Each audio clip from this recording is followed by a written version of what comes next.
Saludos nuevamente a cada uno. Es un placer nuevamente estar aquí para poder estudiar juntos este capítulo 2 del libro de Apocalipsis. Y vamos a terminar este capítulo 2 con la iglesia de Tiatira. Y con esto tendremos 4 iglesias estudiadas. El libro de Apocalipsis está dividido, las iglesias, los sellos, las trompetas, en 4 y 3. Y esta va a ser la última iglesia del grupo de 4. Pero para iniciar tendremos una palabra de oración. Oremos. Padre nuestro que estás en los cielos, gracias por un día más de vida y por la oportunidad de poder estudiar tu palabra. Te pido que nos acompañes y nos ayudes a entender el mensaje de hoy. Todo esto te lo pido en el nombre de Cristo Jesús. Amén. Si es que vamos a terminar este capítulo número 2, que ha estado muy interesante cada mensaje que hemos encontrado sobre las iglesias. Y hoy es la iglesia de Tiatira. Vamos a ver la historia y la similitud a la iglesia de hoy, de nuestros tiempos. También el inicio del ecumenismo y lo que es en realidad la doctrina de Jezabel. Y al final miraremos la metáfora del tiempo final.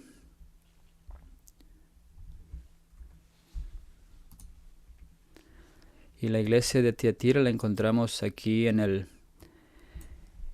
versículo 18 del capítulo 2 en adelante. Y vamos a empezar estudiando estos primeros versículos del 18 al 23. Tiatira, que es la iglesia que significa la congregación comprometida, y también es un símbolo de Babilonia.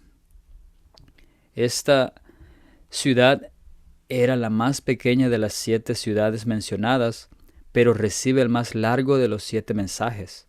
Estaba a 40 millas de Pérgamo, situado en un largo valle que lo convertía en una zona rica para la agricultura. Al igual que con otras ciudades asiáticas, la población trabajadora se sindicalizó en gremios. Estos incluían alfareros, curtidores, tejedores, fabricantes de túnicas, trabajadores de la lana, el lino y el cuero, panadería, traficantes de esclavos, herreros y tintoreros de bronce. Curiosamente, Lidia, la vendedora de púrpura de Filipos, originalmente procedía de Tiatira. Hechos 16:14. Ella fue una de las primeras conversas de Pablo. Era vendedora de la industria de tintes tiatiano. La ciudad no era de gran importancia política o cultural. Hoy Tiatira está enterrada debajo de la ciudad moderna de Akhisar, con una población de 20,000 personas. Históricamente se dice que Tiatira cubrió los siglos VI al XVI, y algunos comentaristas ponen específicamente del 538 a 1798 después de Cristo, o la Edad Oscura o Edad Media, como se conoce este período. Y con los gremios laborales y la religión entrelazados, la idolatría era difícil de escapar. La iglesia se hizo conocida como la iglesia de compromiso, pero se identifica mejor como la iglesia apóstata. El nombre Tiatira significa sacrificio de contrición, nombre que hace alusión a la terrible tribulación que los hijos de Dios iban a sufrir durante la época de esta cuarta iglesia profética. Se esperaba que los miembros del gremio asistieran a los festivales del gremio y comieran alimentos, parte de los cuales habían sido ofrecidos a la deidad tutelar, y que se reconocía como un regalo del Dios en la mesa. Al final de la fiesta, las actividades sumamente inmorales expondrían a una persona, ya sea cristiana, al ridículo y otros tipos de persecución, una situación bien reflejada en el mensaje a la iglesia en esta ciudad. La cuestión moral de si los cristianos tenían justificación para participar en tales comidas comunes con sus actividades asociadas era importante para esta iglesia. Los defectos de la iglesia local estaban relacionados con los de Pérgamo, pero eran mucho peores. Los cristianos no solo carecían de celo por la disciplina piadosa y la doctrina correcta, también obligaron a los que erraron de esta manera y perdonaron sus errores. La falsedad y la idolatría impregnaron casi toda la iglesia. El versículo 18 dice: y escribe el ángel de la iglesia en Tiatira, el Hijo de Dios, el que tiene ojos como llama de fuego y pies semejantes al bronce bruñido, dice esto. Este es el primer versículo referente a esta iglesia. Y nos habla el Hijo de Dios. Y esta imagen diverge de las otras 6 iglesias porque Jesús se identifica a sí mismo como el Hijo de Dios a la iglesia de Tiatira. ¿Por qué se presenta como el Hijo de Dios? Dios está siendo desafiado durante este tiempo por el mundo cristiano. Hubo un movimiento ecuménico donde todas las iglesias y religiones estaban tratando de unirse para establecer lo que tienen en común. Y esto ocurrió en el concilio de Nicea. El primer concilio de Nicea sucedió en el año 325 después de Cristo.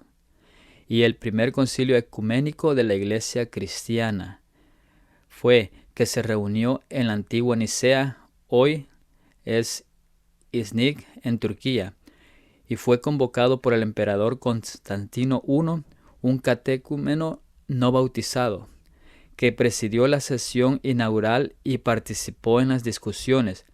Esperaba que un concilio general de la iglesia resolviera el problema creado en la iglesia oriental por el arrianismo, una herejía propuesta por primera vez por Arrio de Alejandría. Y desde el año 321 después de Cristo, Constantino el Grande promulgó la primera ley dominical civil, obligando a todos los habitantes del Imperio Romano, excepto a los agricultores, a descansar el domingo.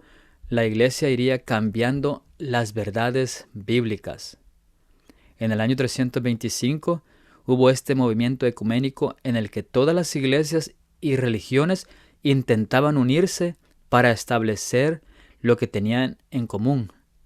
Y la razón por la que querían establecer lo que tenían en común era porque estaba siendo desafiado por un hombre llamado Arrio. Y Arrio era en realidad la minoría que iba contra la mayoría. Arrio creía que Jesucristo era consubstancial, es decir, del Padre, de la misma sustancia, tomado del Padre, que Él es engendrado, que es formado a su imagen. Como dice en Filipenses 2, que Jesús estaba en la forma de Dios y luego se convirtió en la forma de un siervo. Filipenses 2:6 dice, el cual siendo en forma de Dios, no estimó el ser igual a Dios como cosa a que aferrarse, sino que se despojó a sí mismo, tomando forma de siervo, hecho semejante a los hombres. Los maestros populares durante ese tiempo enseñaban que Cristo no provenía del Padre, sino que Él era parte del Padre. Y hay una diferencia ahí. En lugar de ser consubstancial, enseñaban que Cristo era consubstancial.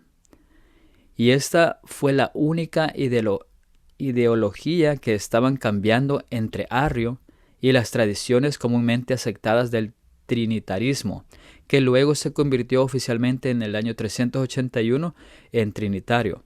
Pero aquí solo había esta idea diferente sobre el Hijo de Dios. Y así fue el movimiento ecuménico que en realidad estaba estableciendo lo que luego se convirtió en la Trinidad, que definitivamente fue lo que había causado algunas guerras en la iglesia. En la historia encontramos los vándalos, los ostrógodos, los érules, y recordemos estas 3 naciones que fueron arrancadas desde la raíz en Daniel 7 por el cuerno pequeño, y estas no eran trinitarias. Y para más información sobre este tema, lo podemos encontrar en el libro de Las dos Repúblicas, escrito por A.T. Jones en 1881. El Papa estaba en el trono durante este tiempo, y ahora tenían el poder, y cualquiera que fuera contrario al Dios de Roma era decapitado, crucificado, quemado en la hoguera, estirado en el potro, colocado en la doncella de hierro, como vemos en esa foto. Todas estas cosas que le hicieron a estas personas fueron simplemente una tortura terrible, porque no tenían la misma fe que ellos tenían. La persecución vendrá nuevamente, y habrá cosas reales que sucedieron en el pasado. Eso no significa que debamos tener miedo. Significa que debemos estudiar la Biblia y asegurarnos de que tenemos un fundamento sólido sobre lo que la Biblia dice y lo que no dice sobre el Hijo de Dios. El Hijo de Dios lo encontramos en 48 versículos en la Biblia y uno de ellos en el Antiguo Testamento. Y para poder entender la frase el Hijo de Dios, tenemos que entender los 47 versículos atrás en que se menciona. Si no, no podremos entender lo que Jesús nos está describiendo. Y para tratar de entender por qué Cristo se presentó como el Hijo de Dios, fue porque el Hijo de Dios en este momento había sido completamente desafiado en el mundo cristiano. En el versículo 12 ya había hablado de ser él que tenía la espada en la boca, porque necesitaban la palabra de Dios. Necesitaban poder establecer qué era verdad. Apocalipsis 2:18 dice: el Hijo de Dios, el que tiene ojos como llama de fuego. Y Hebreos 1:7 nos dice: ciertamente de los ángeles dice, el que hace a sus ángeles espíritus y a sus ministros llamas de fuego. Apocalipsis 1:14, su cabeza y sus cabellos eran blancos como blanca lana, como nieve, sus ojos como llama de fuego. Y Apocalipsis 19:12, sus ojos eran como la llama de fuego. Y había en su cabeza muchas diademas y tenía un nombre escrito que ninguno conocía sino él mismo. Y Cristo ve a través del ministerio de sus santos ángeles, como lo vimos en el capítulo 1. Los ángeles están involucrados en este ministerio de la salvación de los hombres. Y esos ojos escudriñan a fondo a sus hijos. Nada está oculto a su vista. Incluso se leen los pensamientos y las intenciones del corazón. También encuentran a los necesitados. Pero para los rebeldes, esos ojos darán juicio. Aquel cuyos ojos son como llama de fuego está escudriñando cada iglesia en el mundo. Apocalipsis 1:14. Su mirada traspasa todos los corazones. Él está midiendo el templo y sus adoradores, pesando todas sus acciones en la balanza de oro del cielo y registrando el resultado en los libros de registro. Todas las cosas están abiertas a los ojos de aquel con quien tenemos que ver. Él es un discernidor de los pensamientos, intenciones y propósitos del corazón. Ninguna acción de las tinieblas puede ocultarse de su vista. El pecado, no detectado por el hombre, insospechado por las mentes humanas, es anotado y registrado por el gran busca corazones. Esto lo encontramos en Cartas y Manuscritos en el volumen 6 del año 1889 y 90. Y dice que tiene ojos como llama de fuego y pies semejantes al bronce bruñido, dice esto. Y el bronce fino estaba en el atrio exterior del santuario. Así que sus pies estaban en el atrio exterior. Sus pies aquí están en la tierra. El atrio exterior representa el ministerio terrenal. Y por eso dijo Juan 3:14, y como Moisés levantó la serpiente en el desierto, así es necesario que el Hijo del Hombre sea levantado. Moisés levantó una serpiente de bronce, porque este bronce representa de lo que Cristo está hecho en parte. Sus pies son como bronce fino. Dice Apocalipsis 13:8. Y la adoraron todos los moradores de la tierra cuyos nombres no estaban escritos en el libro de la vida del Cordero, que fue inmolado desde el principio del mundo. Amos 9:1 dice vi al Señor que estaba sobre el altar. Por eso el Señor tiene los pies como de bronce bruñido, porque Él era el Cordero que fue inmolado allí en el altar. Y en el tiempo de la Edad Media, cuando hubo esta abominación desoladora, el Hijo de Dios fue tergiversado. El mismo sacerdote decía que Él es aquí en la tierra el vicario del Hijo de Dios, el representante de Cristo, el que es Cristo en la tierra, pero nosotros sabemos que eso no es verdad.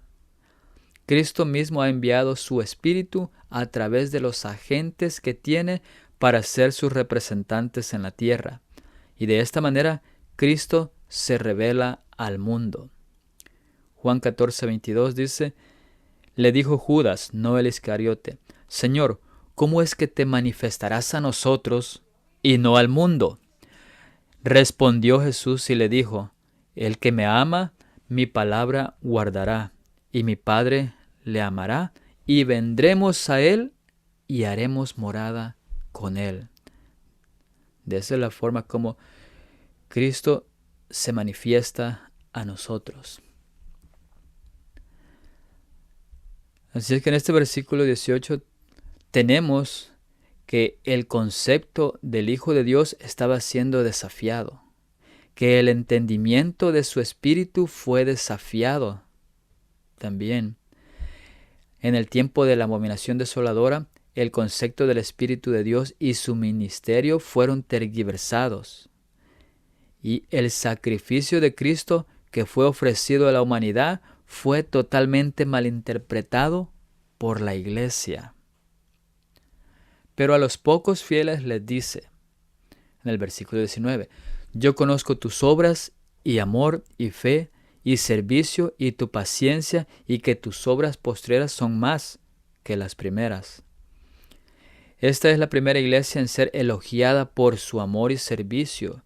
Sus obras por primera vez son parte del griego en el elogio de Jesús, lo que sugiere que son una iglesia activa. El amor, agape, trae la cualidad de poner a los demás en primer lugar. La fe, pistis, abre el pensamiento de confianza en Jesús, y la fidelidad le sigue. El servicio revela la ayuda activa y voluntaria a los necesitados. La resistencia o paciencia muestra que son persistentes y no flaquean en su labor. Gran parte de esto probablemente surgió del apoyo mutuo en una ciudad hostil hacia el cristianismo. Y es interesante que las obras son constantemente el termómetro que mide el carácter de la iglesia.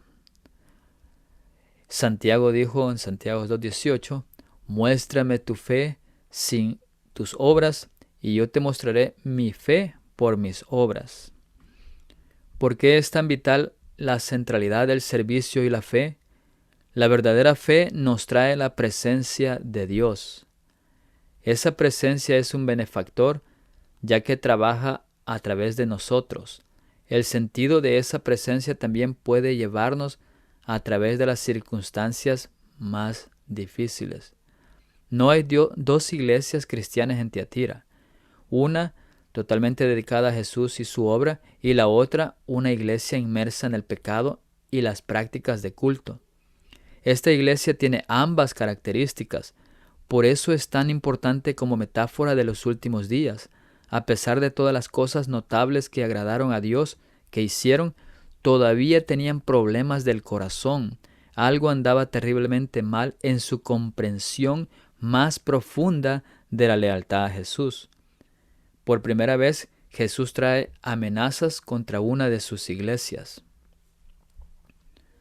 Y esta condición de esta iglesia volverá a suceder en el futuro.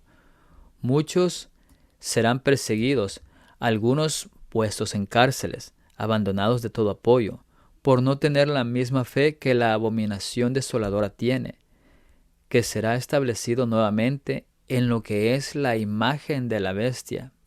Aquí en la iglesia de Tiatira, ese poder es el poder de la bestia. Y la imagen de la bestia tendrá esa misma fe. Tendrán un entendimiento falso del perdón. Tendrán un entendimiento falso del Hijo de Dios. Tendrán un entendimiento falso del ministerio del Espíritu. Y todo eso llevará a la unión de la iglesia con el Estado y traerá persecución al pueblo de Dios. El versículo 20 dice, pero tengo unas pocas cosas contra ti. Y la alabanza del versículo 19 se convierte de repente en condenación en el versículo 20. Unas pocas cosas no están en el texto original. Primero el complemento, luego la necesidad. Aunque se prestaron grandes preocupaciones por Éfeso y Pérgamo, Tiatira tiene una desviación tan terrible que Jesús le ordena acciones extremadamente duras. Esta iglesia amorosa y orientada al servicio está a punto de experimentar la ira de Dios. Sigue diciendo el versículo 20, que toleras que esa mujer Jezabel, que se dice profetiza, enseña y seduzca a mis siervos a fornicar y a comer cosas sacrificadas a los ídolos. Los cristianos de Tiatira están tolerando a una mujer identificada como Jezabel, que se hace llamar profetiza. Afetz, o tú toleras, es bastante revelador. Muestra que los peligros para esta iglesia no eran externos, sino internos. También sugiere que sabían que estaba mal y no hicieron nada para rectificar la situación. Pero ¿quién era Jezabel? ¿Es un individuo, una iglesia dentro de sus filas, una falsa doctrina o una alusión al Antiguo Testamento que encontramos en Primera de Reyes del capítulo 16 y 21? A Jezabel y su tipo de culto. Y tenemos una clara respuesta en esto en el versículo 24. Es una doctrina, algo que se estaba enseñando o promoviendo dentro de esta iglesia. Dado que esta doctrina reclama la autoridad de una profetisa, una mujer inspirada, uno obtiene la imagen de que existe una subcultura, un movimiento dentro de la iglesia que está envenenando a la congregación de Tiatira. Su influencia sectaria afirma ser religiosa y habla con autoridad, afirmando representar a Dios. Y se tolera Jezabel a enseñar lo mismo que en el versículo 14.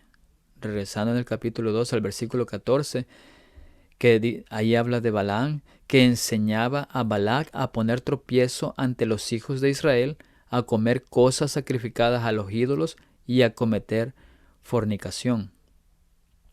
La situación de Balaam y Balac que sucedió en la iglesia de Pérgamo, que fue cuando la palabra de Dios se estaba haciendo más dura de recibir y cuando hay menos de la palabra de Dios, empezamos a ser idólatras y entramos en la fornicación, que es el movimiento ecuménico.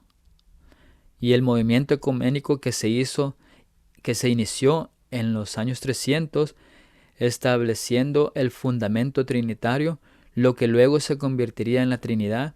La fornicación estaba ocurriendo junto con ese movimiento ecuménico, y aquí en el versículo 20 está sucediendo lo mismo. Jezabel representa la abominación de la desolación. Se le está permitiendo enseñar esas cosas que son idólatras y está atrayendo a la gente al movimiento ecuménico. Primera de Reyes 16:31 encontramos: porque le fue ligera cosa andar en los pecados de Jeroboam. ¿Y quién era Jeroboam? Él era un idólatra. Fue una gran influencia en el pueblo de Dios. Él estableció su propio día, su propio mes, su propio sacerdocio, su propia serie de adoración y sus propios ídolos. Eso lo encontramos en Primera de Reyes, el capítulo 12. Y dice el versículo nuevamente: porque le fue ligera cosa andar en los pecados de Jeroboam, hijo de Nabat, y tomó por mujer a Jezabel, hija de Edbaal, rey de los Sidonios, y fue y sirvió a Baal y lo adoró. Acab era el rey de Israel, y fue y adoró a Baal. Baal literalmente quiere decir Señor. Aquí vemos a Satanás engañando.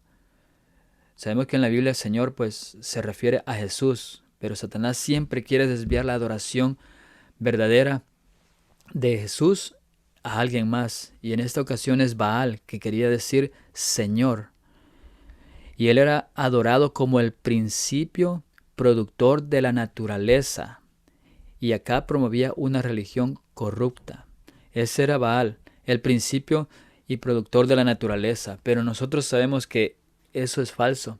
Nos dice Apocalipsis 14:7, diciendo a gran voz: temer a Dios y darle gloria, porque la hora de su juicio ha llegado, y adorar a aquel que hizo el cielo y la tierra, el mar y las fuentes de las aguas.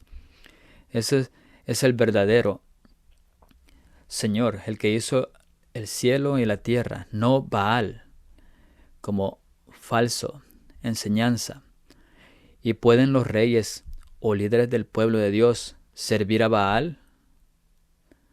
Lo podemos ver en esta historia, pero en nuestro tiempo podrá suceder tal cosa que nuestros presidentes o líderes sirvan a Baal también.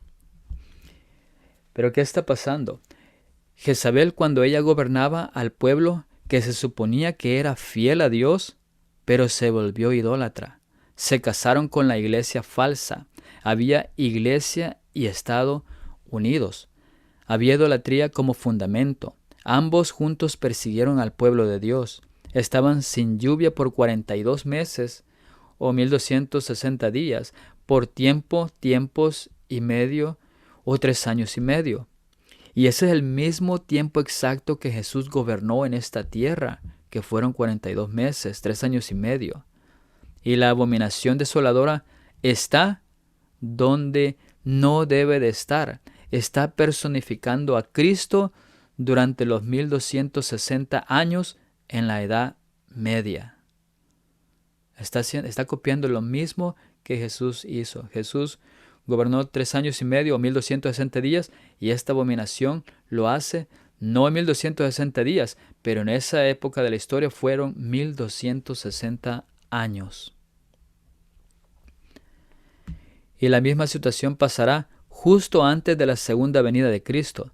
Así como en el pasado que se estableció este estandarte idólatra, una falsa enseñanza del santuario, como se menciona en Daniel 7 y 8, los sistemas paganos y papales en la tierra personificaron por completo el ministerio de Cristo en el santuario celestial. Y aquí, en la tierra, el sistema falso. Tomaron la verdad del santuario y la echaron por tierra. Quitaron la Biblia para que la gente no pudiera entender la verdad sobre el santuario. Por eso Apocalipsis 10 dice que debemos profetizar otra vez sobre el templo. Y tenemos que, durante el reinado de la bestia, vemos en Apocalipsis 3:6, que abrió su boca en blasfemias contra Dios para blasfemar de su nombre. Blasfemando su nombre significa su carácter, de quién es Él. También de su tabernáculo y también de los que moran en el cielo. ¿Quiénes son los que moran en el cielo? Pues Dios Padre, Jesús y los ángeles. Y eso mismo sucederá con la imagen de la bestia, las mismas blasfemias. En Primera de Reyes 18:4 encontramos que Jezabel destruía a los profetas de Jehová. Primera de Reyes 18:13, Jezabel mataba a los profetas de Jehová. Primera de Reyes 18:19, envía pues y ahora y congrégame a todo Israel en el monte Carmelo, y los 450 profetas de Baal y los 400 profetas de Acera que comen de la mesa de Jezabel. O sea, ellos eran sustentados por la reina y constituían un clero que recibía un subsidio de Jezabel. La mesa también lo encontramos en Daniel 11:27, donde nos dice que el corazón de estos dos reyes será para hacer el mal en una misma mesa. O sea que se entienden entre sí, pero hablan mentira. Pero no servirá de nada porque el plazo aún no habrá llegado. En Primera de Reyes 19:1 tenemos que Acab dio a Jezabel la nueva de todo lo que Elías había hecho.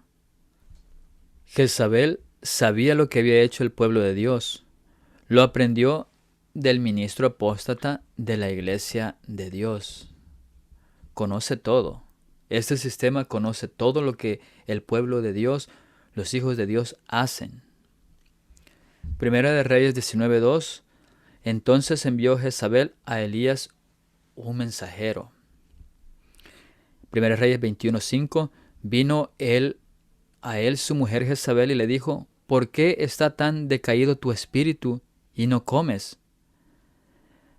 Primera de Reyes 21:7 dice: levántate y come y alégrate, yo te daré de la viña de Nabot de Jezreel. Y vemos que era la esposa de un rey apóstata. Pero también aquí encontramos que Jezabel consuela, pero es un falso consuelo del espíritu equivocado. En 1 Reyes 21:11, y los de su ciudad, los ancianos y los principales que moraban en su ciudad, hicieron como Jezabel les mandó, conforme a lo escrito en las cartas que ella les había enviado. Y vemos que ella era realmente poderosa. Los hombres de la ciudad fueron y mataron a alguien. Estos hombres estaban armados, por lo que ella tiene control sobre los líderes militares de la ciudad. Aquí vemos cómo está unido el Estado y la religión. Primera Reyes 21:14. Después enviaron a decir a Jezabel: Nabot ha sido apedreado y ha muerto. Primera Reyes 21:15. Cuando Jezabel oyó que Nabot había sido apedreado y muerto, dijo a Acab: levántate y toma la viña de Nabot de Jezreel, que no te la quiso dar por dinero, porque Nabot no vive, sino que ha muerto. Vemos que Jezabel hizo todo lo que quiso con la ayuda de los de la ciudad. Primera Reyes 21:23. De Jezabel también ha hablado Jehová diciendo: los perros comerán a Jezabel en el muro de Jezreel. Y ese será el final de Jezabel. También es similar al final de la gran ramera que lo encontramos en Apocalipsis 19, 17 y 18, que dice: y vi a un ángel que estaba en pie en el sol y clamó a gran voz diciendo a todas las aves que vuelan en medio del cielo: venid y congregados a la gran cena de Dios, para que comáis carnes de reyes y de capitanes, y carnes de fuertes, carnes de caballos y de sus jinetes, y carnes de todos, libres y esclavos, pequeños y grandes. Primera de Reyes 21:25. A la verdad, ninguno fue como Acab, que se vendió para hacer lo malo ante los ojos de Jehová, porque Jezabel su mujer lo incitaba. Acab lo hacía por el dinero. ¿Y el dinero de quién venía? De Jezabel, ese sistema que tiene tanto dinero. Segunda de Reyes 9:22. Cuando vio Joram a Jehú, dijo: ¿hay paz, Jehú? Y él respondió: ¿qué paz? Con las fornicaciones de Jezabel tu madre y sus muchas hechicerías. Aquí vemos más la descripción. Vemos las hechicerías que venían de este sistema. Las características que representa Jezabel. 1. Erigiendo símbolos paganos dentro de la iglesia. 2. Promovió formas seductoras de idolatría y adoración. 3. Arregló matrimonios entre miembros de la iglesia y no creyentes. 4. Moldeando el carácter de los demás. 5. Promovió el misticismo. 6. Los adherentes tienen un espíritu determinado para promover el mal. 7. Amenaza al verdadero pueblo de Dios. 8. No consagró a Dios. Incluso desafía a Dios. 9 es un agente especial de Satanás. Por asombroso que parezca, todas las cualidades de Jezabel son las del papado durante el mandato histórico de esta iglesia, del año 538 a 1798. Y aquellos que siguieron las enseñanzas de Jezabel terminarán virtualmente identificados con el sistema idólatra del mundo. Jezabel misma era una representante de este sistema. El pronóstico del juicio sobre Jezabel y sus seguidores puede ser una anticipación del juicio narrado en el capítulo 18. Los siguientes paralelos sustentan esta conexión. Aquí vemos una conexión entre Elías y el remanente del tiempo del fin. Elías vivió un pequeño tiempo de angustia que duró 3 años y medio. Ahí vemos el dios del sol, Jezabel, durante ese tiempo, que fue un periodo de prueba, y hubo enfrentamiento entre el bien y el mal, y las lluvias. Después, una angustia de Jacob, que se enfrenta a la prueba de fe. Y también lo mismo vemos para el remanente. Habrá un pequeño tiempo de angustia, 3 años y medio, y adoración del día del sol, puesto por el papado, que será un periodo de prueba.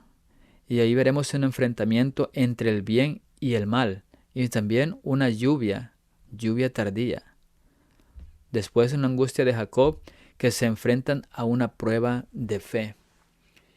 El tiempo del fin continúa profundizándose, debido a que Israel abandonó los mandamientos de Dios y siguió a un dios del sol falso, Baal, promovido por Jezabel.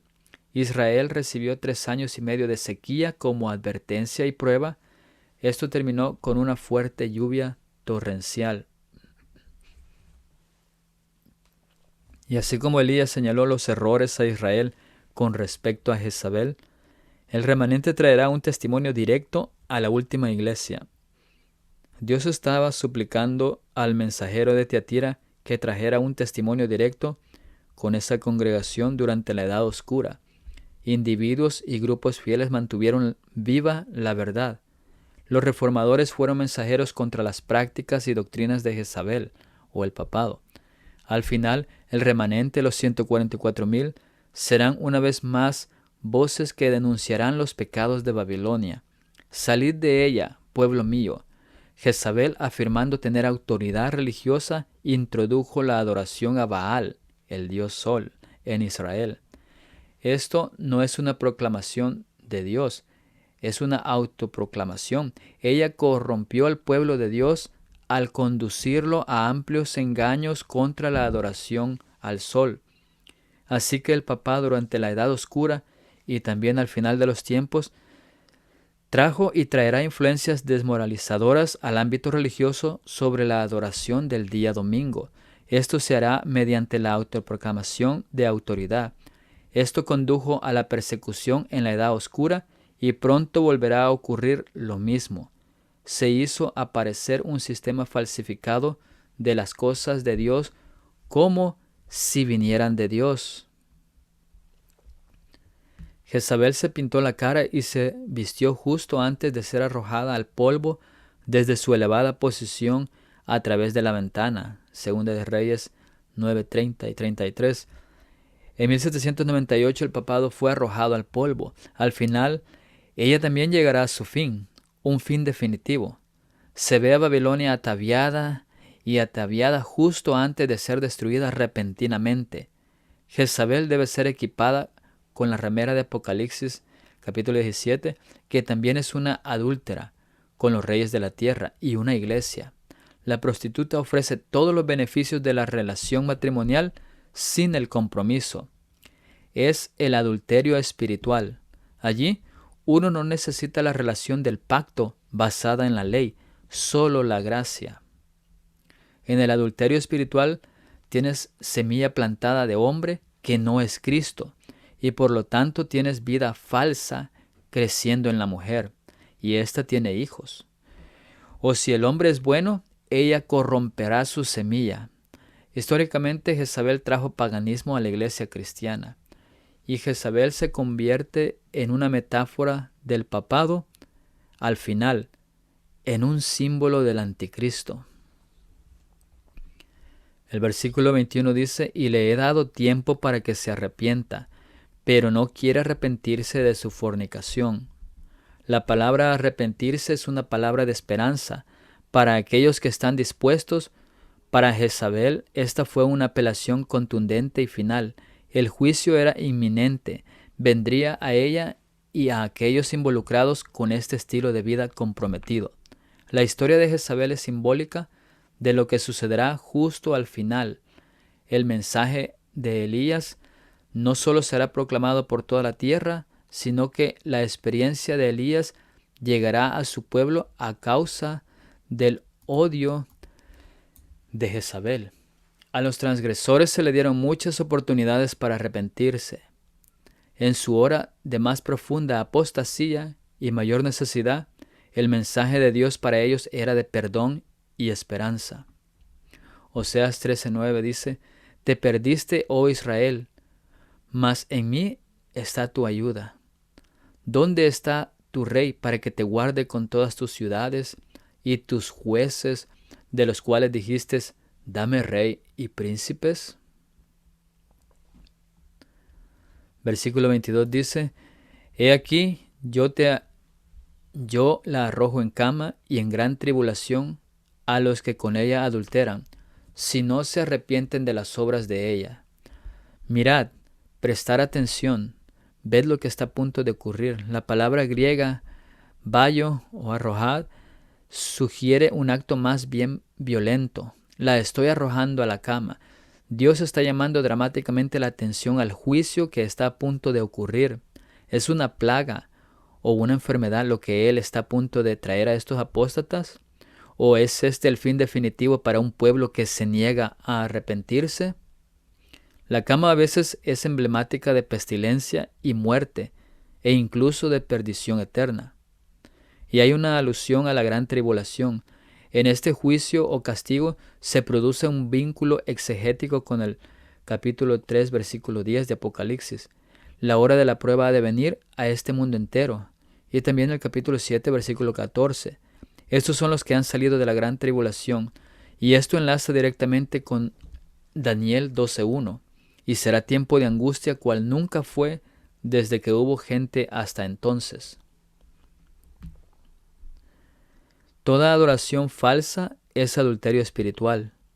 El segundo precepto que prohíbe la falsa adoración es también un mandato de adorar a Dios, y solo el servir. El Señor es un Dios celoso. No se dejará jugar con Él. Ha hablado acerca de la manera en que debe ser adorado. Odia la idolatría porque su influencia es corruptora. Envilece la mente y conduce a la sensualidad y a todo tipo de pecado. Eso lo encontramos en Mensajes Selectos, página 126. Y Dios lo deja claro. Hay un límite más allá del cual los juicios de Jehová ya no pueden demorarse. Patriarcas y Reyes, Profetas y Reyes, página 307. Y observe la fascinante estructura del versículo 23. El lecho de muerte es el lugar final para Jezabel. La gran tribulación es el juicio de aquellos que cometen adulterio espiritual, aunque el resultado final sería el mismo. Jesús modera sus palabras acusatorias contra los seguidores de Jezabel. Ustedes han sido engañados. Tienen la oportunidad de ser desengañados. Gran astucia y sufrimiento vendrán a menos que se arrepientan.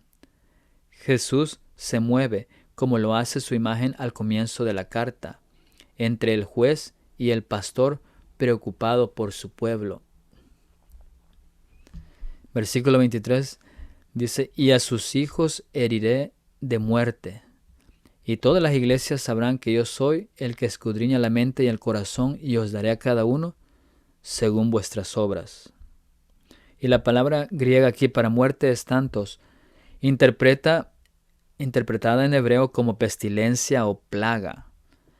Y la amenaza que estaba sobre los hijos de Jezabel era que los mataría con pestilencia. Esto debía significar matar en un sentido físico, porque toda la expresión está casi duplicada en Ezequiel 32:27, donde se hace referencia a la muerte física por pestilencia.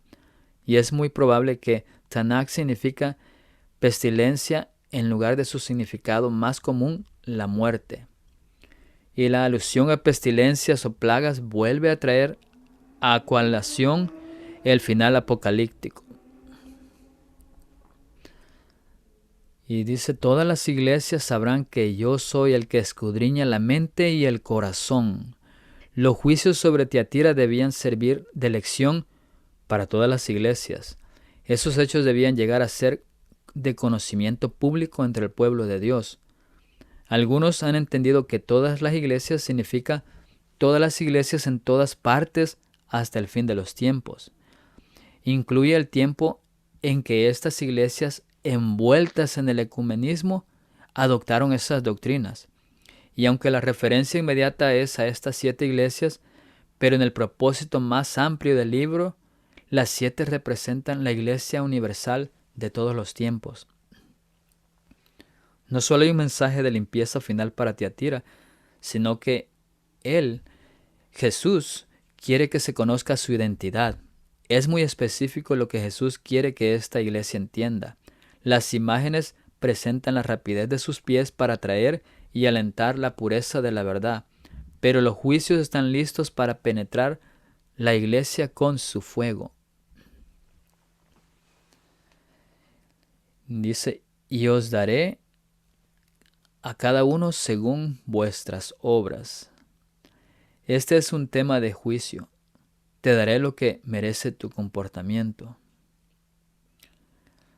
Y esta cita de mensajes selectos dice, en su divina disposición, en virtud del favor inmerecido del Señor, Él ha ordenado que las buenas obras sean recompensadas.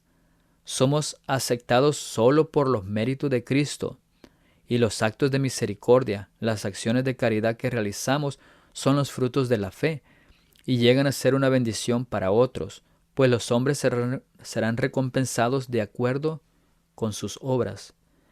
Es la fragancia de los méritos de Cristo lo que hace aceptable para Dios nuestras buenas obras. Y es la gracia la que nos capacita para hacer las obras por las cuales Él nos recompensa. Nuestras obras en sí mismas y por sí mismas no tienen ningún mérito. Cuando hemos hecho todo lo que nos es posible hacer, debemos considerarnos como siervos inútiles. No merecemos ninguna gratitud de parte de Dios. Solamente hemos hecho lo que es nuestro deber hacer y nuestras obras no podrían haber sido hechas con la fuerza de nuestra propia naturaleza pecaminosa. Eso está en el tomo 3, en la página 227. Y continuamos en el versículo 24 en adelante. La última parte de este capítulo 2, dice el 24, pero a vosotros y a los demás que están en Tiatira, a cuantos no tienen esa doctrina y no han conocido los que ellos llaman las profundidades de Satanás, yo os digo, no os impondré otra carga. La versión de la nueva versión internacional parece captar la esencia correcta de este verso en griego gramáticamente confuso. Dice, ahora les digo al resto de ustedes en Tiatira, ¿a ustedes qué? Y Jesús se dirige aquí a un grupo diferente en la iglesia de Tiatira. Hasta este versículo parece que tenemos 2 grupos, la facción jezebeliana y los que las toleran. Hay un tercer grupo que no ha simpatizado ni ha sido descarriado por esta seductora enseñanza. El adversativo de pero marca un cambio de pronunciar juicio sobre los impíos en la iglesia a palabras de aliento para el remanente piadoso entre ellos. Por primera vez en estos mensajes se destaca un grupo dentro de una iglesia local como portador de un verdadero testimonio continuo del Señor. Cuando el fin de todas las cosas terrenales esté cerca, se encontrarán fieles creyentes capaces de discernir las señales de los tiempos. aunque un gran número de creyentes profesos negarán su fe por sus obras, habrá un remanente que resistirá hasta el fin.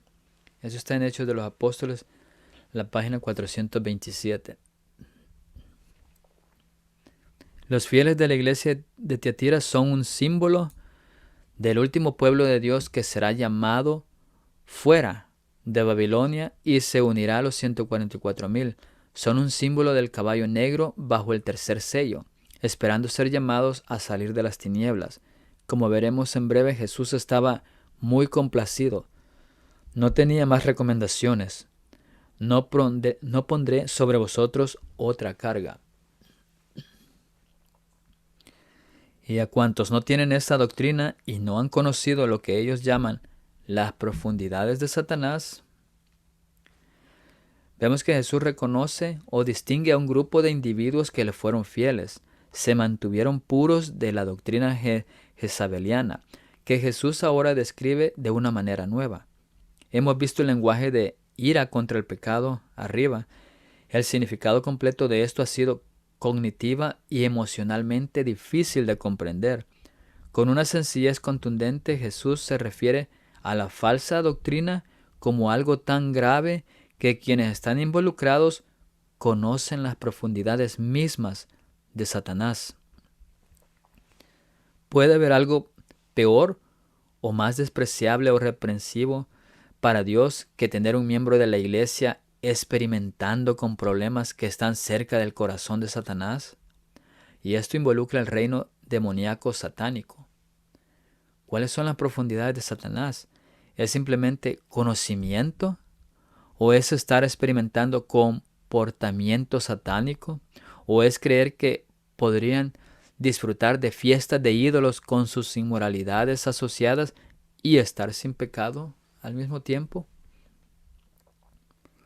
Versículo 24 dice: yo os digo, no os impondré otra carga.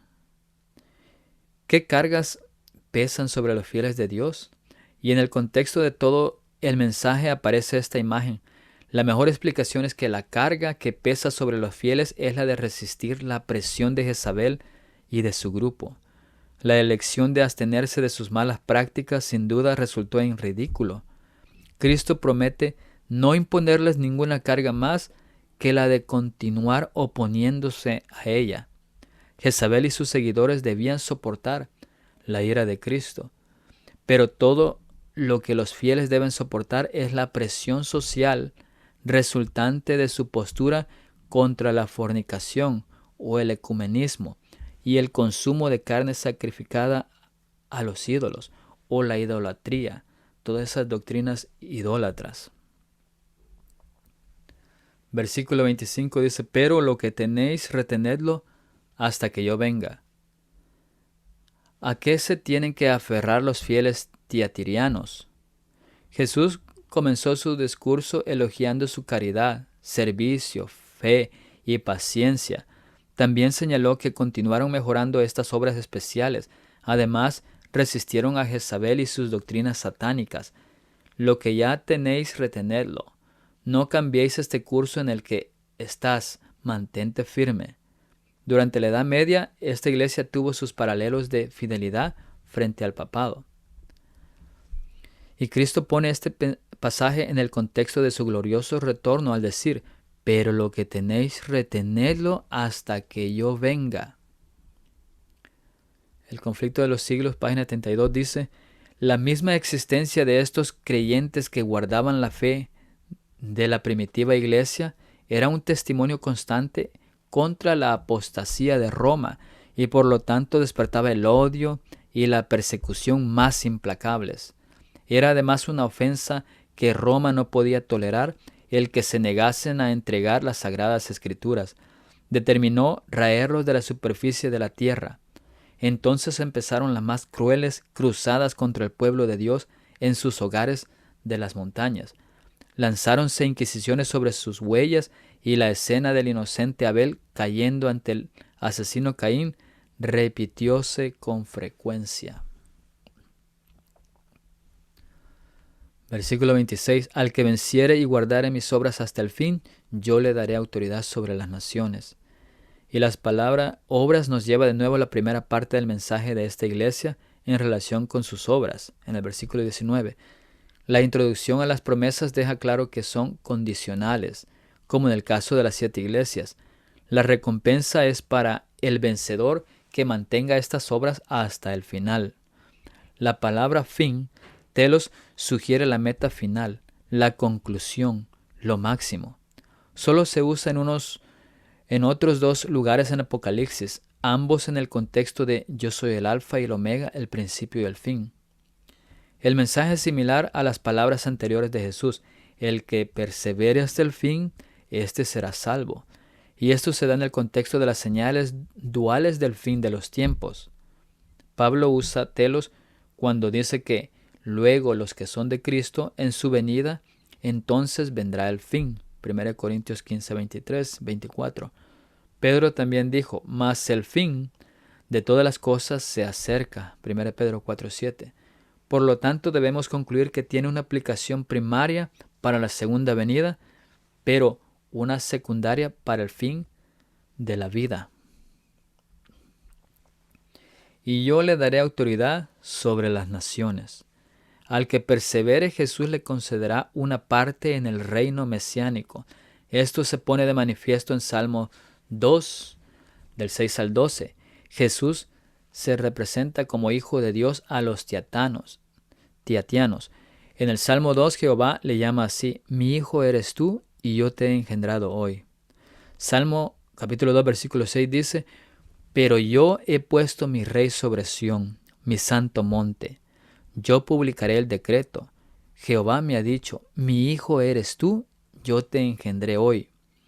Pídeme y te daré por herencia las naciones y como posesión tuya los confines de la tierra. Los vencedores son coherederos y corregentes con Jesús.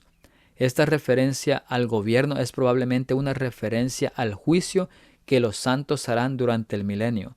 La autoridad suprema de un monarca era su autoridad para juzgar al pueblo. A los santos se les dice que se levantarán al comienzo del milenio y juzgarán a las naciones. Lucas 22, 29 dice: yo pues os asigno un reino, como mi Padre me lo asignó a mí, para que comáis y bebáis a mi mesa en mi reino, y os sentéis en tronos juzgando a las 12 tribus de Israel. El conflicto de los siglos, página 641, dice: durante los 1000 años que transcurrirán entre la primera resurrección y la segunda, se verificará el juicio de los impíos. Daniel declara que cuando vino el anciano de días, se dio el juicio a los santos del Altísimo. Daniel 7:22. En ese entonces reinarán los justos como reyes y sacerdotes de Dios. San Juan dice en el Apocalipsis: vi tronos y se sentaron sobre ellos y les fue dado juicio. Serán sacerdotes de Dios y de Cristo, y reinarán con él 1000 años. Apocalipsis 20, 4 y 6. Entonces será cuando, como está predicho por San Pablo, los santos han de juzgar al mundo. 1 Corintios 6, 2. Junto con Cristo juzgan a los impíos, comparando sus actos con el libro de la ley, la Biblia, y fallando cada caso en conformidad con los actos que cometieron por medio de su cuerpo. También Satanás y los ángeles malos son juzgados por Cristo y su pueblo. El que coopera con Dios, esforzándose fervientemente por separarse del mundo y de sus influencias corruptas, llega a ser participante de la naturaleza divina. Habiendo huido de la corrupción que hay en el mundo a causa de la concupiscencia, pueden aquellos que se dan cuenta de que son miembros de la familia real, hijos del Rey Celestial, herederos de Dios y coherederos con Cristo, degradar una naturaleza que, por los méritos de Cristo, está relacionada con los ángeles, con Cristo, sí, y con Dios mismo. Eso está en tomo 5 de Manuscritos Release, en la página 339. Y versículo 27 dice: y las regirá con vara de hierro. Esa fraseología es del Salmo 2, versículo 9. La palabra griega aquí para regla es polmaino, que realmente significa atender como un pastor. Así que la vara debe ser lo que usa un pastor. Rados es un palo o bastón. También podría significar un batán de realeza, un cetro. Pero, ¿por qué el hierro? Antes de responder esa pregunta, veamos las siguientes frases. Y dice, y serán quebradas como vaso de alfarero, como también la he recibido de mi Padre. Y aquí vemos que hay una paradoja. La autoridad es dada a los santos tal como la autoridad vino a Cristo de su Padre. Esa autoridad incluía el poder de empuñar una vara de pastor para guardar cosas en orden. Porque la vara es de hierro y porque su misión es destructiva. La cerámica se hace añicos y debe ser un cetro que trate de un acto final. La destrucción de los vasos del alfarero indica con feroz detalle una regla de destrucción. Y retrata con mayor precisión la violencia que requiere este contexto. Jesús destruirá el poder de todos sus enemigos, permitiendo que los vencedores compartan este dominio con él. Una característica de su conquista que se desarrolla más en el capítulo 17, versículo 14 y 19:14. Un enlace con Daniel nos ayuda a ver el significado de esto. Este versículo continúa el último pensamiento del versículo 26, donde Jesús le dice al que venciere y guardare hasta el fin, le daré poder sobre las naciones. La frase continúa en este versículo con el pensamiento de que los miembros fieles de Tiatira gobernarán las naciones con vara de hierro. Obviamente tal conquista nunca ha tenido lugar en la historia y es claramente aplicable al futuro, cuando los santos del Altísimo tomarán y poseerán el reino hasta el siglo eternamente y para siempre, y que el reino y el dominio y la majestad de los reinos debajo de todo el cielo sea dado al pueblo de los santos del Altísimo, cuyo reino es reino eterno, y todos los dominios les servirán y obedecerán. Daniel 7, 18 y 27. Y nótese también en Apocalipsis 12:5 que la vara de hierro es lo que Cristo mismo ha tenido en su posesión desde que fue arrebatado para Dios y para su trono en el año 31 después de Cristo. Y será ejercido cuando los ejércitos que estaban en el cielo le sigan, y él gobernará la tierra con vara de hierro, mientras pisa el lagar del ardor y la ira del Dios Todopoderoso. Apocalipsis 19, 14 y 15.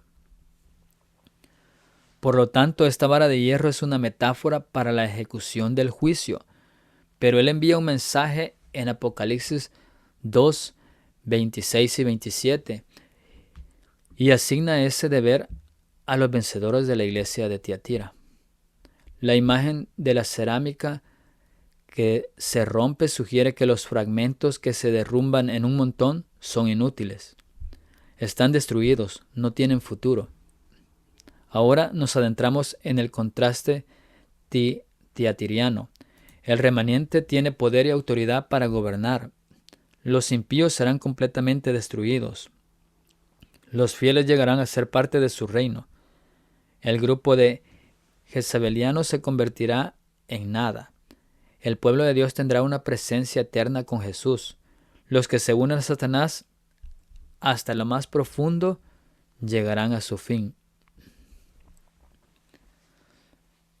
El versículo 28 dice, y le daré la estrella de la mañana. La estrella era en el antiguo emblema de la soberanía. Esto culmina el maravilloso poder gobernante, un regalo a los fieles de Dios. Mateo 13:43 dice, entonces los justos resplandecerán como el sol en el reino de su Padre. La estrella también representa a Jesús. Así encontramos una notable dualidad de significado. La presencia de Jesús se convierte en el don eterno del remanente. Él comparte no solo su trono, sino también su poder. El simple hecho de compartir un área geográfica con el Salvador sería la gloria eterna. Pero en esta entrega del amor supremo a los redimidos, Él promete compartir parte de su administración del universo. Maravilla de maravillas, que Él puede amarnos y mucho menos ofrecer esta extraordinaria bendición. Versículo 29. El que tiene oído, oiga lo que el Espíritu dice a las iglesias. Y una y otra vez el testigo fiel dice, el que tiene oído, oiga lo que el Espíritu dice a las iglesias. Pero es evidente que algunos que tienen oídos no oirán, no recibirán y no llegarán a ser sabios con respecto a la verdad sagrada. El Señor Jesús, el Alfa y Omega, dio el mensaje a Juan con respecto a la iglesia. Él entendió el peligro de descuidar la obra que Dios les ha encomendado. El espíritu y la esposa dicen ven, y el que oye diga ven. Que venga el que tiene sed, y cualquiera que quiera tome del agua de la vida gratuitamente. Cuando el pueblo de Dios escuche con un propósito las cosas que son reveladas a las iglesias, cuando capten la carga del mensaje y digan a los demás, venid, ellos son colaboradores junto con Dios. Esto está manuscritos Release en tomo 21, página 452. Y el resumen de la iglesia de Tiatira, vemos que la aplicación preterista pondría el mensaje completo a la congregación tiatiriana en este momento. El historicista verá y correctamente las imágenes del cristianismo en la iglesia de la Edad Media y el período del poder papal del año 538 a 1798. Durante este tiempo, la iglesia papal, con sus crecientes ritos paganos y espiritistas, conocía las profundidades de Satanás.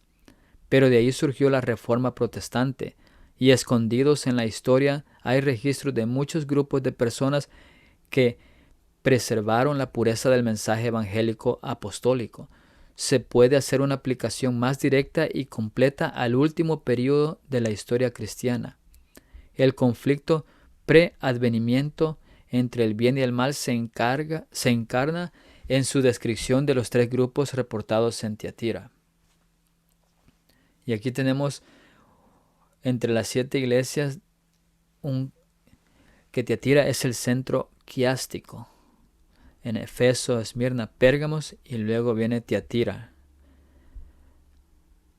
Y la sabiduría divina lo ha puesto allí con un propósito. Esta congregación representa a los 3 grupos finales del mundo cristiano, que comprenderán el mundo entero, justo antes de la segunda venida de Jesús, y revisa los principales problemas que involucran estos grupos. Estos 3 grupos son los 144,000, o sea, el remanente, también un grupo del catolicismo y un grupo del protestantismo apóstata, en los cuales el segundo y el tercero son representados por Babilonia. Y la metáfora del tiempo final de Tiatira. Todo el libro de Apocalipsis es dirigido a esas 7 congregaciones. El capítulo 1 es un prefacio. Los capítulos 2 y 3 son la introducción. Tiatira es un resumen del pueblo cristiano justo al final. Aunque cada iglesia representa un atributo peculiar que comprenderá diferentes segmentos del cuerpo de Cristo, esta congregación particular, como el centro de todo, revela una imagen de las iglesias como se verán al final. Apocalipsis 22:16 dice, yo Jesús he enviado a mi ángel para daros testimonio de todas estas cosas en las iglesias. Y el simbolismo de Jesús desde el principio es la aparición de un juez que inmediatamente catapulta hasta el momento en que comienza el juicio investigador. Aunque tenemos secundaria y aplicaciones terciarias para la época en que fue escrito y para la Edad Media, su principal, la alusión es posterior a 1844. Es el tiempo del juicio. Es muy interesante que los ojos penetrantes de Cristo penetren en los motivos mismos del corazón de cada individuo, pero sus pies de pureza resplandeciente se mueven rápidamente entre su pueblo como su pastor e intercesor. Esta imagen es el papel que Él desempeña hoy, nuestro juez en el tiempo del juicio investigador y nuestro mediador y amigo. Esta es una imagen del lugar santísimo, el lugar donde Él estará hasta el fin del tiempo de gracia. Y el cuerpo corporativo estaba enfermo. Había creencias y comportamientos satánicos dentro de sus filas. Jesús lo abordó audazmente con precisión. Las doctrinas jezabelianas estaban siendo promovidas como si fueran aprobados por Dios. Esto se relacionaba con los ídolos, la fornicación espiritual y el disfrute de los frutos del pecado. El pecado incluso se consideró necesario para comprender lo que realmente era. La apostasía jezabeliana es una metáfora de todo lo que representa el papado. ¿Cómo lo sabemos? Una búsqueda del espíritu de profecía que define a Jezabel es exactamente lo que la Biblia describe para la bestia, el anticristo y el papado del fin de los tiempos. Aunque se aplica al compromiso católico romano de la Edad Oscura, su aplicación principal es el fin de los tiempos. Los horrores de lo que Jezabel representaba solo pueden ser superados por la descripción que se le da a la Iglesia Católica Romana y como era históricamente el papado cuando retoma su poder del fin de los tiempos por un corto tiempo. Jesús los acusa de conocer las profundidades de Satanás. Esto muestra el espiritualismo en su expresión más profunda. La invitación a este grupo era cambiar, pero no lo hicieron. Y esta es una profecía específica aplicable hasta el final. La influencia papal será global. El espiritismo será captado incluso por el mundo protestante. Un fuerte pregón final se dará para arrepentirse y salir de Babilonia. Como en el tiempo de Elías, el mensaje fue a Acab sobre la apostasía dentro de Israel. Hubo un tiempo de angustia y finalmente la última advertencia, luego vino la lluvia. Así será justo antes del cierre de la gracia. Sus fieles casi pueden escuchar entre líneas el enorme aprecio de los hugonotes y valdenses del pasado. Se convierten en una metáfora de un grupo similar, los 144,000, justo al final. Él dice que no tiene ninguna sugerencia especial para aquellos, pero lo que tenéis retenedlo hasta que yo venga. Y tenemos una poderosa alusión de la iglesia final de Babilonia con la de Tiatira. Está hecho de miembros de los extremos que serán separados por las circunstancias, la invitación y a un tiempo de angustia. En la época de Juan, el don profético se enfrentaba a la oposición de profetas autoproclamados, como Jezabel en la iglesia de Tiatira, que afirmaba tener el don profético. En su otra carta, Juan instó a los cristianos de Asia a probar los espíritus para ver si vienen de Dios, porque muchos falsos profetas han salido por el mundo. 1 Juan 4:1. Deben prestar atención lo que el Espíritu les dice a las iglesias. También es significativo que, en el conflicto final, uno de los actores clave en la crisis final de la historia de esta tierra sea mencionado en Apocalipsis como el falso profeta.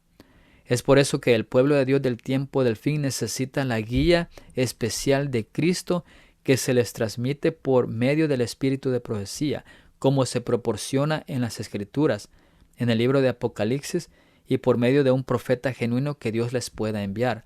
Sin embargo, no es solo la manifestación del don profético en medio de ellos, sino también prestar atención al mensaje profético que separa al pueblo de Dios de los infieles en el tiempo del fin. Esto viene del libro El regalo de profecía, en la página 199.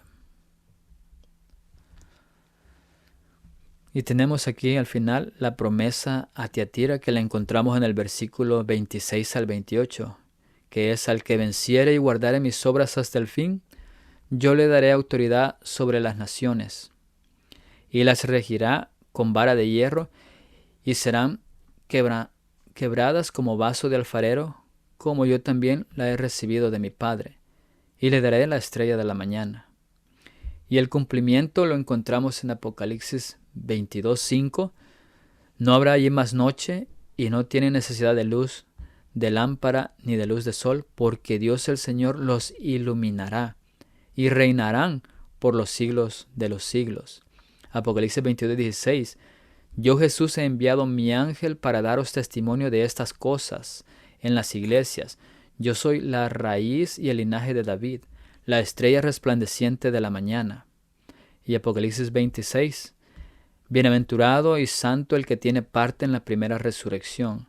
La segunda muerte no tiene potestad sobre estos, sino que serán sacerdotes de Dios y de Cristo, y reinarán con él 1000 años. Aquí podemos ver la promesa y cómo en el capítulo 22 hoy tenemos su cumplimiento de estas promesas. Y aquí cerramos el capítulo 2 con esta iglesia de Tiatira, que nos representa bastante el tiempo de la iglesia, lo que está pasando hoy. Nosotros podemos ver, y si prestamos atención, lo que sucede a nuestros alrededores, especialmente en el pueblo de Dios o en la iglesia de Dios, con sus líderes, los problemas que hay, lo que está sucediendo. Pero Dios está trayendo todo esto para que su pueblo vea y despierte y mire los engaños que se han venido trayendo, y de esa forma no ser parte de esos engaños. Continuaremos después en el capítulo 3 el resto de las otras 3 iglesias que son parte la condición del pueblo justo antes de la segunda venida. Vamos a terminar con una palabra de oración. Oremos. Gracias, Padre, por permitirnos el abrir tu palabra y poderla estudiar. Ayúdanos a poder discernir entre lo verdadero y lo falso, para que podamos prepararnos para tu juicio celestial y para tu segunda venida. Bendice a cada oyente y te pido que mores en nuestros corazones. Te lo pedimos en el nombre de Cristo Jesús. Amén. Bueno, entonces nos seguiremos viendo, primero Dios, en el siguiente capítulo, empezando el capítulo 3 de Apocalipsis. Que Dios les bendiga y nos vemos en el siguiente video.